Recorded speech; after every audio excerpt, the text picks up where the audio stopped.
Hello everybody, welcome back. Today we're going to be taking a look at some comments made by Antonio Felix Da Costa, who was working with Sport TV, Portuguese media, over the course of the American and Mexican Grand Prix. Now, this is all relating to what seemed like a boiling over of tension at Red Bull over the course of the Brazilian Grand Prix. Obviously, this all stemmed from Max Verstappen flat out refusing to give P6 to Checo at the last corner of the last lap of the race, despite the team instructing him to do so. And of course, despite him having already wrapped up the championship. Now, obviously, Antonio Felix Da Costa is a racing driver himself, and we're just going to go over this thread quickly and see some of the points that he made. So, Antonio Felix Da Costa was part of the Portuguese television broadcasts in Austin and Mexico. He revealed that he spoke with Max, he's known him for years, and yet we do know that these two guys have regularly spoken, and would have shared that Perez would have asked the team to win in Mexico. To which Max would have refused, saying that the winner should be the fastest on the track,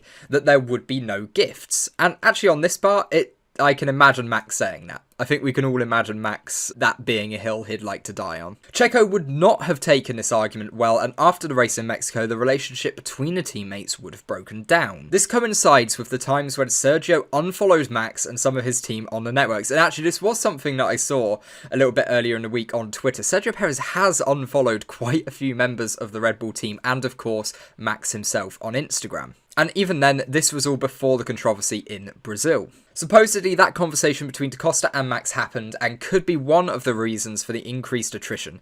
In short, speculation continues and absolute silence. And now, of course, the source for this one is actually from an FIA-accredited journalist. So, actually, as well, a Formula E journalist. So he's someone who's worked with both Max and Antonio Felix Da Costa in the past. So I'd imagine he has a decent understanding of some of the relationships going on in the paddock. Of course, the Formula 1 paddock is just one big family, so all of the tensions that are going on, most of the time, everyone else in the paddock and the journalists know about it. And like I say, what happened in Brazil just feels like it was the tension boiling over. With frictions within the team over supposed incidents earlier in the year, with Checo deliberately crashing in qualifying, securing himself P3 on the grid, which then, of course, enabled him to go on and win that race. And of course, if Checo did crash deliberately and Ferrari didn't bottle this championship so badly, that would have been precious points taken away from Max, in what maybe could have been a tight championship fight. Of course, looking at the standings this season, it's not good reading for Perez. He is, I would say, in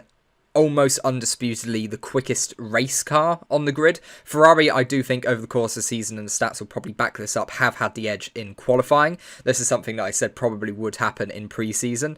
But yeah, the race car, Red Bull, definitely for me, is the strongest. It's the best car on the tyres, and the reliability after the first couple of races of the year absolutely has been there. So for Checo to now be level on points with Leclerc in that battle, you know what? It's Leclerc. He's qualified well. That's fair enough. But having George Russell 265, Hamilton just behind, Sainz just behind as well, and then being 139 points away from your teammate, it's not been a good year for Perez. And obviously, this sort of leads back to probably what Perez would have wanted. He would have asked the team for the win in Mexico. Of course, by this point, we already knew that Max Verstappen had won the Drivers' Championship, and also that the Constructors' Championship was sorted as well. So in Checo's mind, he probably, would have wanted to win that race and have some discussion about it. But what it feels like, obviously, the whole topic of this video is not the idea that Checo asked for it.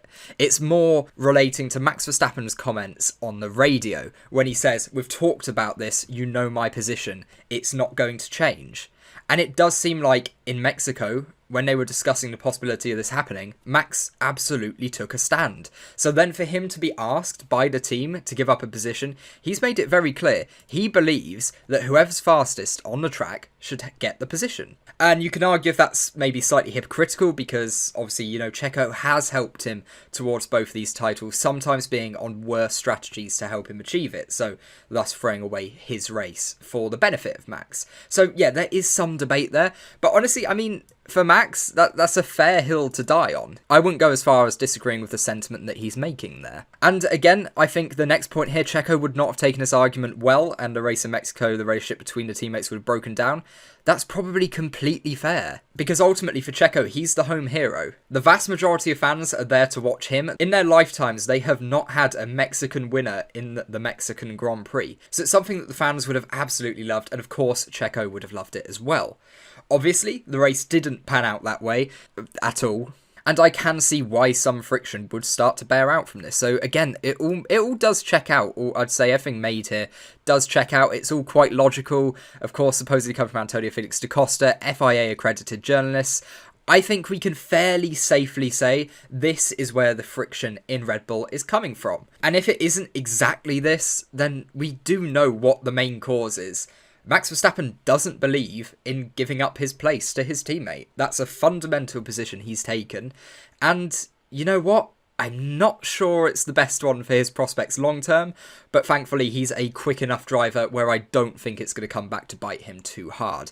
Because Red Bull, well, as we see here, without Max this year, probably would have been a closer title fight. So I always read and try to reply to as many comments as possible, so let me know what you think Max Verstappen should have done at the Brazilian Grand Prix, and also, do you believe this story or not? I think it's a very realistic story. Whether or not it's 100% accurate, and I think there's definitely some assumptions being made here, but it all checks out, and it is coming from reliable journalists who know both of the drivers involved.